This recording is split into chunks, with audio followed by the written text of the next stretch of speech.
This is PBS.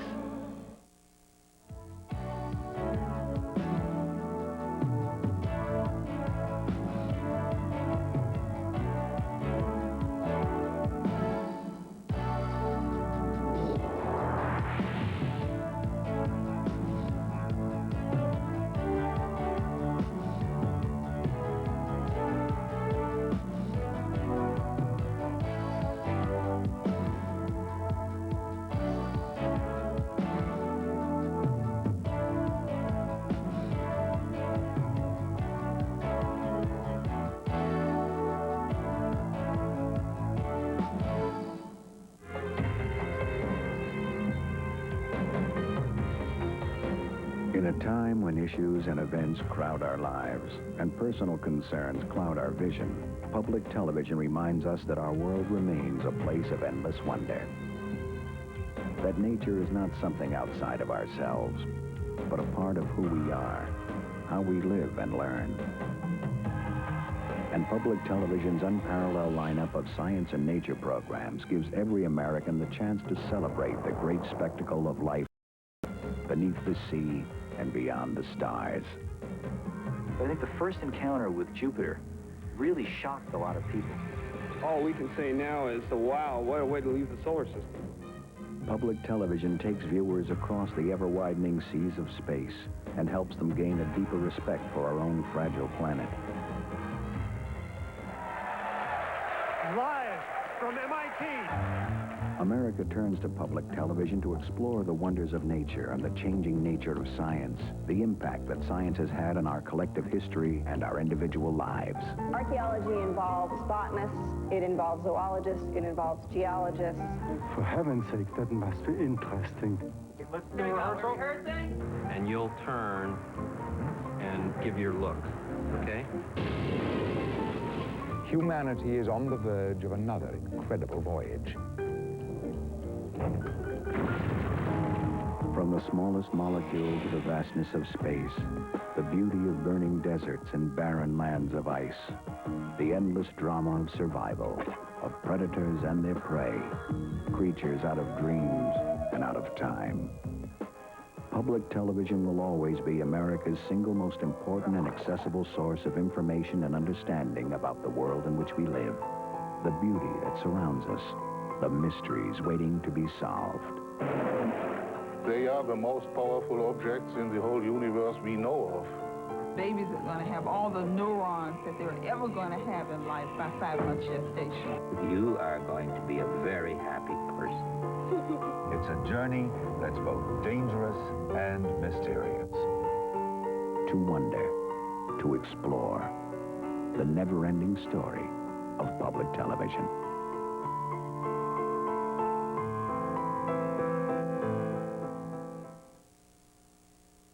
This is Public TV for East Tennessee on viewer-supported WSJK TV and WKOP TV.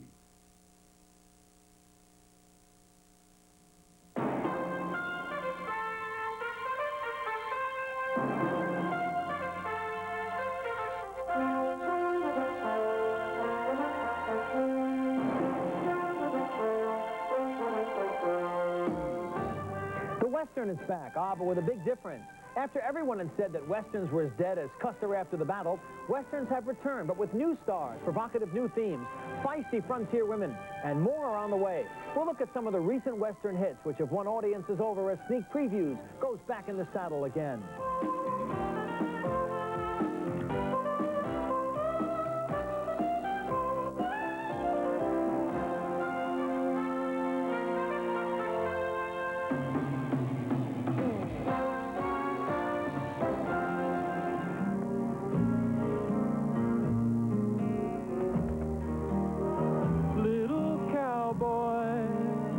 Close your eyes and dream.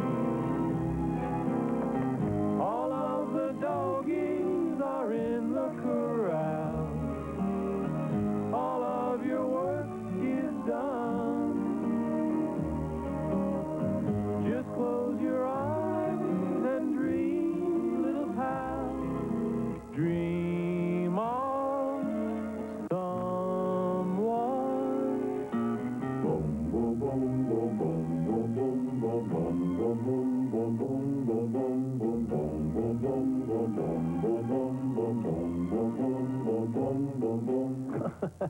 See, everybody's trying to get into the act. Not only in that nostalgic scene from Three Amigos, but when it comes to the whole trend in Hollywood, the Western is back. For years, the conventional wisdom was that the Western went that-a-way and couldn't work anymore. But then, 2 of the last 3 Oscar winners for Best Pictures have been Westerns. And after Lonesome Dove got huge ratings on TV, there are 6 new or returning Western series riding the TV range this season. So if you bet the ranch on the Western today, you might win the Ponderosa. I'm Jeffrey Lyons. And I'm Michael Medved. And it's actually hard to pinpoint precisely where this stampede back to movie Westerns got started.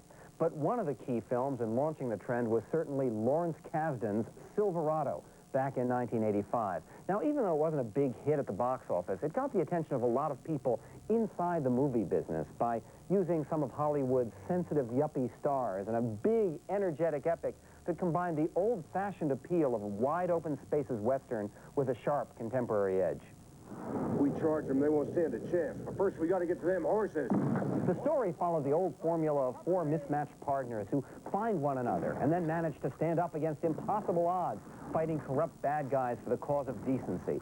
Scott Glenn tries to fool some of the baddies into thinking that his pals, including sharpshooter Danny Glover, are actually a huge posse so they can get away with the horses they need. Brave man. I think there's only a couple of guys up there and this one of them.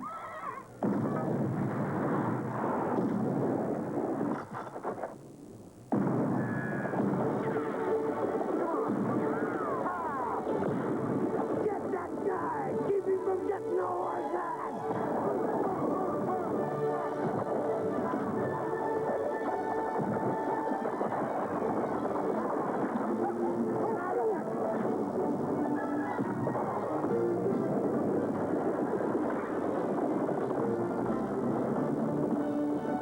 One of the stars of Silverado, Kevin Costner, dreamed of making a Western of his own, and after years of struggle, he finally completed Dances with Wolves. Hollywood insiders were so skeptical at first that they called it Kevin's Gate, but it ended up winning the Oscar for Best Picture and more than $200 million in worldwide gross.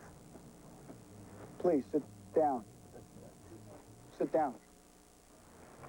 Costner plays Lieutenant John Dunbar, assigned by the Army to a lonely outpost on the prairie, where he painstakingly learns to communicate with the Sioux warriors who are his neighbors.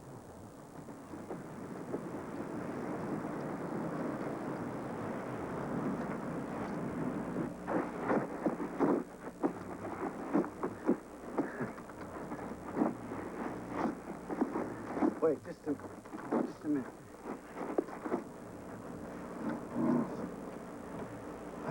How'd you get in here? Here, here.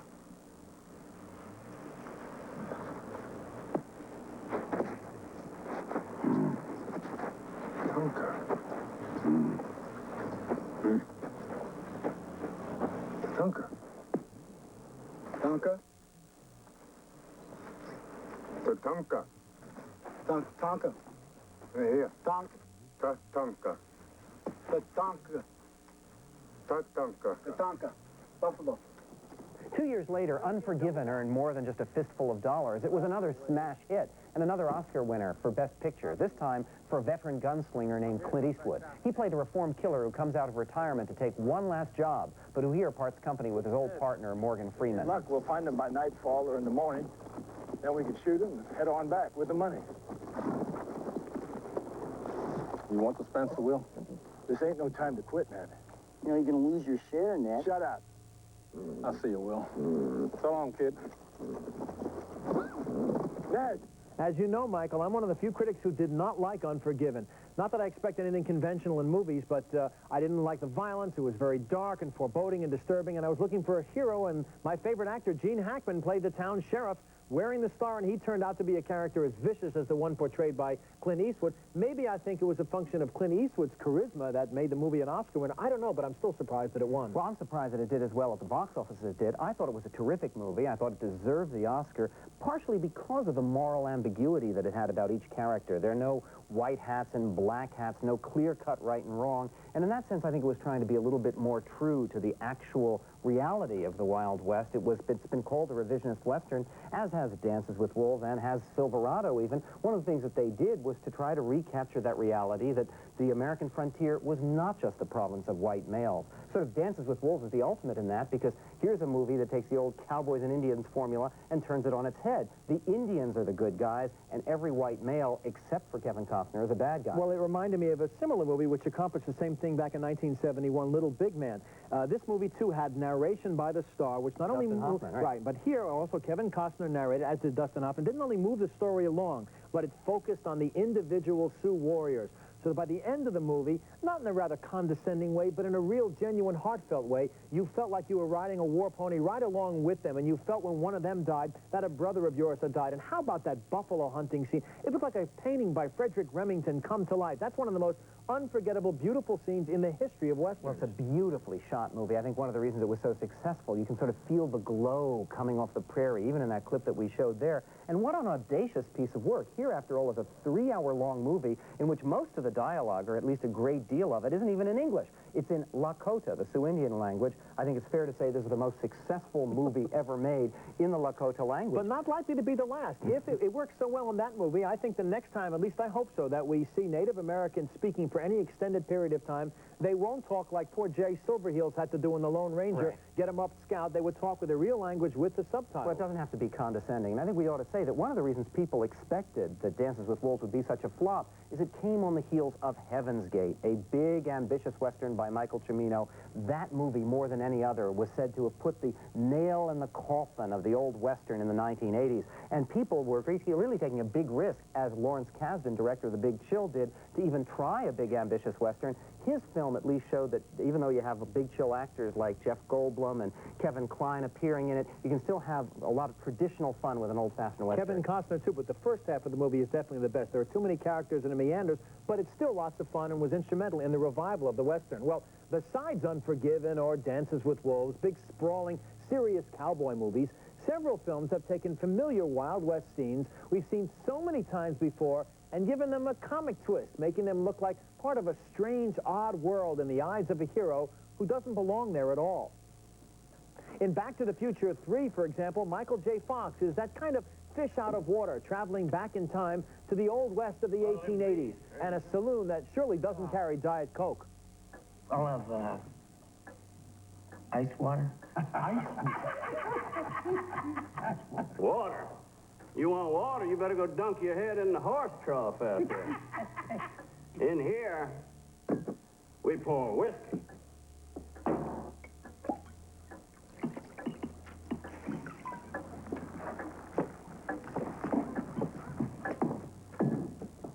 Excuse me.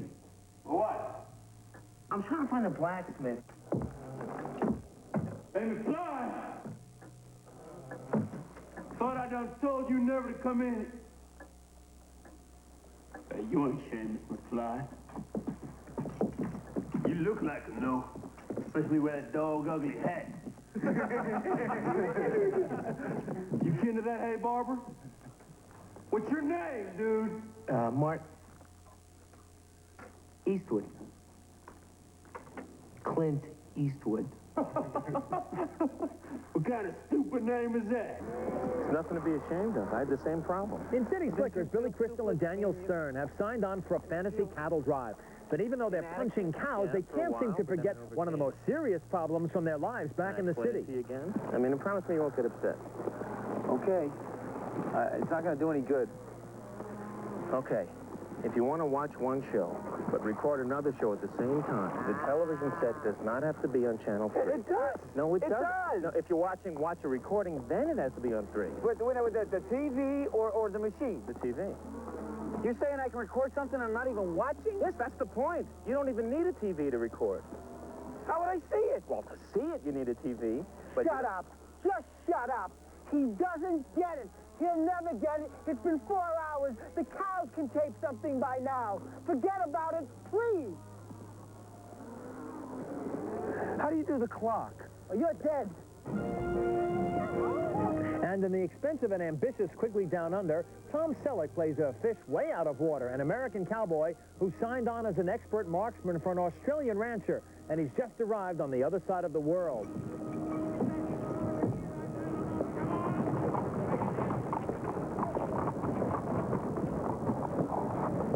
Where are you from, mate? Wyoming. Right near Sydney. A bit further north. You know, I think Tom Selleck makes a great cowboy, even with that silly goatee he's wearing in this picture. But I'd love to see him in another Western, not Quigley Down Under. I think the problem with this film, and one of the reasons it was such a big flop, is that the American public doesn't quite make that transition, that the outback in Australia is just like the Wild West. Even though there were two pretty good Australian Westerns, The Man from Snowy River and Return from Snowy River, that both did well. There's another Australian Western coming up. Apparently, Paul Hogan, Crocodile Dundee, is playing an Australian cowboy who now goes to the American Wild West. We'll look forward to that. Boy, there's a stretch, right? I kept waiting for the big kangaroo hunt scene, kind of their version of the one who dances with wolves. My favorite of the lot here, I love that scene from Back to the Future 3, but again, it was the third one in the series. So the premise was beginning to wear thin, but it was still very well done, especially as they make fun of the Clint Eastwood character. But I really identify with City Slickers. Well, of course you do. Right, I might New go. Yorker, City Slicker that you are. I went to a horse camp in Colorado when I was a kid, not that age. I wish I'd And I seen get that. this kind of this version of a baseball fantasy camp. This is this guy's fantasy, but I really identify with those guys, you know. And sitting in the theater, you can also enjoy the comforts of modern life, seeing guys in modern life thrown back into the West, either the Wild West of today, such as it is, or back in the one that Michael J. Fox was in. Well, I think one of the reasons City Slickers worked so well and was such an enormous hit was because it shows people that, well, the Wild West is real if you only want it. A lot of other films that have come out over the years that tried to revise the Western and showed sort of the myth-making of the Wild West. Movies like Clint Eastwood's Bronco Billy, which I loved, and movies like Rustler's Rhapsody or Hearts of the West with Jeff Bridges. These films did not do particularly well, I think because people want to believe that the Wild West is real, not to think that, oh, another one was that film with Bruce Willis, Sunset, where he plays Tom Mix. Right. They don't want to believe that it's only a question of movie myth. They want to believe that there's a reality to it. But when Billy Crystal had to deliver that calf and he dropped his watch, you know, at the wrong time, shall we say, I mean, that's just one of the great moments in Western history. You can include this in all the great Western films simply for that scene alone, and I think. One of the things I liked about Back to the Future 3 is it really emphasized, I don't think the West has ever looked quite as dirty as it did in that picture. And you really do see it from Michael J. Fox's eyes. Great special effects, too. I love time travel movies when they're done right, and they were done perfectly in this movie. Well, now, in addition to fish-out-of-water Westerns, movie makers sometimes will try to appeal to a younger audience with films that portray the cowboy desperados of yesteryear as if they were just like contemporary kids with an attitude. Rebels against authority, whose intense relationships with one another have a lot in common with the bonds that connect the members of today's street gangs. Now, that was the whole idea, for instance, of Young Guns. Remember that one? Which featured some of Hollywood's hippest, hottest stars and was so successful that it inspired a similarly popular sequel. In both films, Emilio Estevez plays none other than Billy the Kid, leading a gang that includes his real-life brother, Charlie Sheen, Lou Diamond Phillips, Kiefer Sutherland, and other MTV cowboys, who here finally come to question Billy's leadership. We're lucky to be alive. I mean, going back to Lincoln, it's crazy. Lincoln's where we'll find the rest of the men who killed John. It's 100 against 5. It's 100 against 5. We take Murphy and the ring falls. We take him, we win this war. Then it'll be over. Can't even get to him, Billy. It's not just 100 men. There's bounty hunters, too, everywhere we go. But not west. Oh, here we go again. No, I followed you. I chose your way, Chivato, but I don't trust it anymore. Now, California's where we have to go. Dang the money. I believe in that spirit world stuff, Chavez. Let's go. Yeah, California sounds about right to me. You're all scared.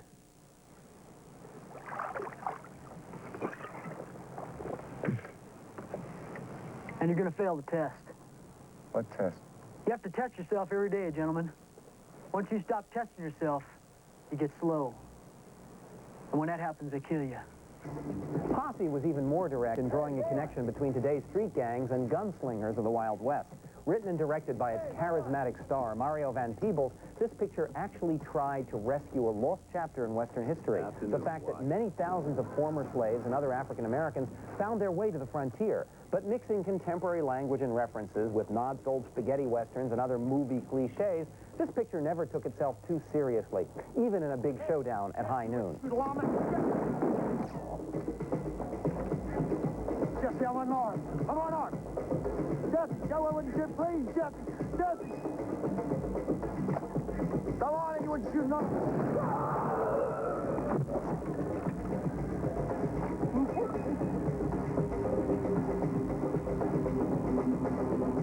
This is precisely the kind of Western I usually dislike, Michael. It's got mindless violence, violence with no consequences, and a kind of a comic book attitude towards its screenplay, but still, it has a relentless energy and unusual score. It did remind me, indeed, of those spaghetti westerns that Clint Eastwood made popular in the mid-'60s, and most important, early in the movie, you had the great actor Woody Strode as a very old man in a now familiar device employed by Dustin Hoffman and Little Big Man, looking back to his youth on the Old West and telling us of the contributions of African Americans to the winning of the frontier. That same setup, of course, is used in Young Guns, too, where it's Emilio Estevez as Billy the Kid coming in with thick makeup. We're led to believe that he actually secretly lived. But, you know, all of that is interesting. I think that the whole chapter of African Americans on the frontier deserves more serious treatment, less jokey, sort of slangy treatment than it received in Posse, where I'll grant you there's a lot of energy to the movie, but I didn't think it was a particularly successful film. The same thing about Young Guns. These are watchable movies, both of them, but you can't take them too seriously, despite the pretensions of screenwriter John Fusco, who really was trying nothing less than to sort of redo the legend of Billy the Kid, which has been done so many times, and claiming, of course, that this is a more accurate historical treatment of it. Frankly, we know so little about William Bonney in real life that who knows which of the many treatments on screen is the most accurate. Except the other day they found what they think is another photograph of William Bonney that had been in a trunk somewhere, so maybe they'll make another movie about Billy the Kid. Does it look just like Emilio Estevez? No, it doesn't look like it. Doesn't look like Paul Newman. It doesn't look like Chris Christopherson. Whoever played him in that movie. You remember that one with Chris Christopherson and Jason Robards? Right. Pat Garrett, Billy the Kid. I think with Bob Dylan. Right. There'll be. I never missed a Bob Dylan movie. There'll be another movie about Billy the Kid sooner or later. But I rather liked Young Guns in a second viewing on video because I felt the violence had consequence. When people fired their guns, they really killed human beings. I got that sense from watching. Well, you know, you talk about this whole issue of the violence. I think one of the reasons that Westerns are making such a strong comeback is because there does seem to be sort of a national mood that's turning against films about intense urban violence, which is just so scary in our real lives. Putting that violence far away in the Wild West is almost comforting. There's this theme in so many Westerns where, okay, we're going through this brutal, barbaric, violent stage, but we're moving towards civilization to make the town safe for women and children. That's almost a comforting context in which to put some of that screen gore. We're not just moving towards civilization, we're trying to overcome the causes of violence and the people who perpetuate it and have the good guys triumph, if possible. That's kind of the theme, at least in the kind of Westerns I like. Well, we conclude with 3 fascinating, independent, low-budget Westerns that you may have missed in the theaters, but are certainly worth checking out on video. These aren't sprawling epics, but stark, real-looking Westerns depicting the lives of real people who actually lived on the frontier and who aren't associated with the usual cliché characters, but who made an important contribution to the history of the West. In the Ballad of Little Joe, for instance, Susie Amos plays a mysterious real-life woman named Josephine Monahan. We know very little about her, except that she fled some scandal back east, only to find the West to be a harsh and brutal land for a woman alone. So she decided to live her life disguised as a man, never revealing her secret identity. And here she teaches herself the difficult skills required to survive a lonely season of mountaintop sheep herding in the Montana wilderness.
In the Ballad of Gregorio Cortez, a then unknown actor named Edward James Olmos played an unassuming Mexican farmhand who accidentally killed a Texas sheriff in 1901, then managed to elude a 600-man posse of Texas Rangers for several weeks. This unlikely hero says very little in the movie, but his character is a poignant and ultimately noble everyman. No fue mi culpa.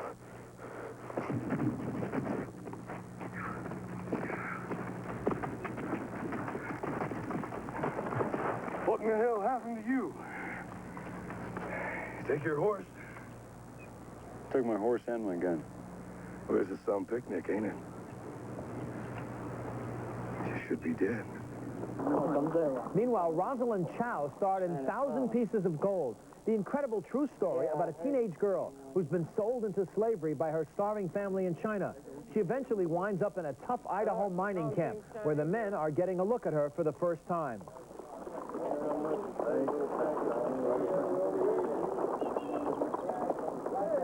Well, well. Looky what we have here. You better watch yourself, Chinaman. You don't want to lose your tail. You do him, Jonas. Get away with me, Jonas.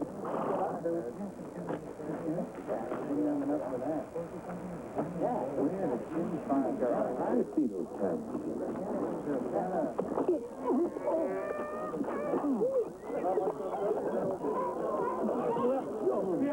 Hey, Jonas, you look at her foot. That's a long way from the... Boy, I was mightily impressed by 1,000 Pieces of Gold. Rosalind Chow is terrific in the movie. She may look somewhat familiar to people because she's one of the stars of the Joy Luck Club, a fine young actress.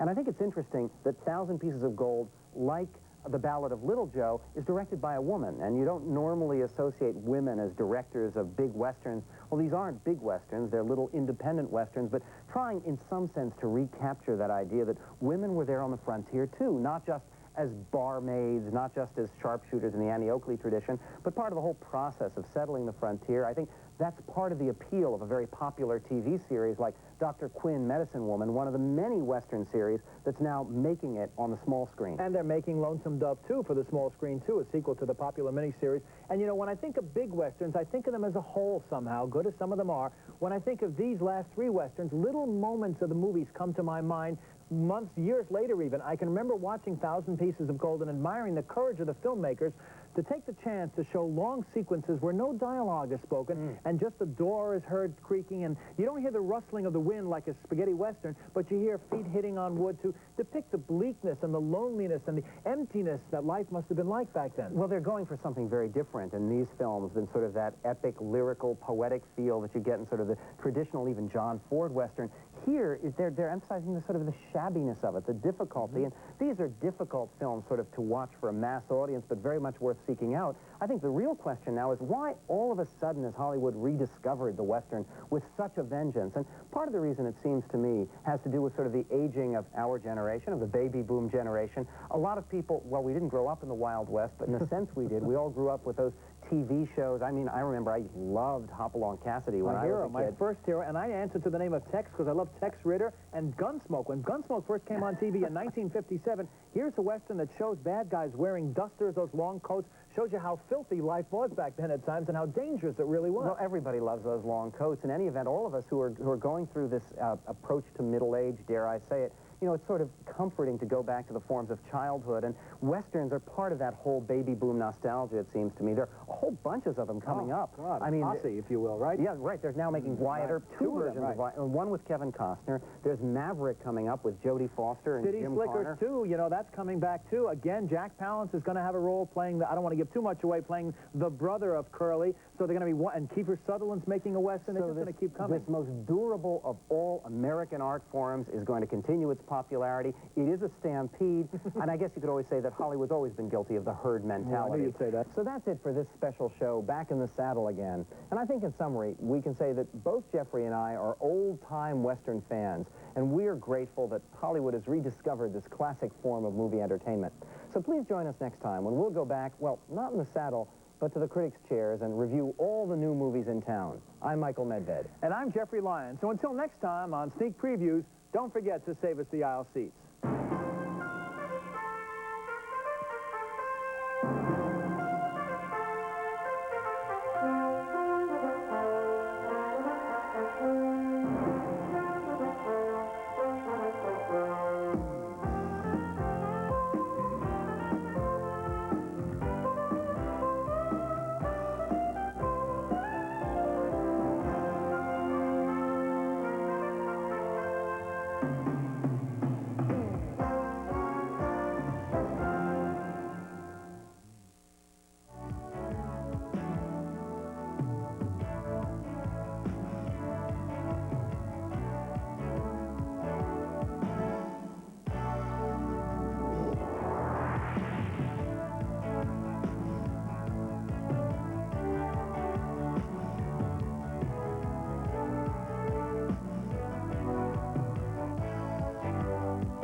Edward R. Murrow said it most simply.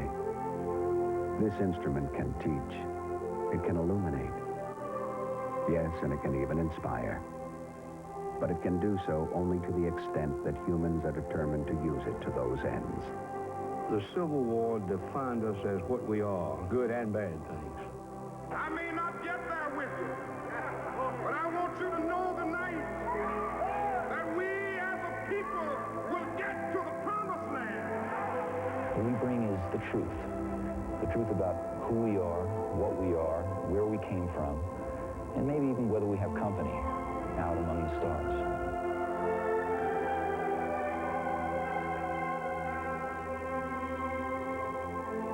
This instrument can teach. Public television.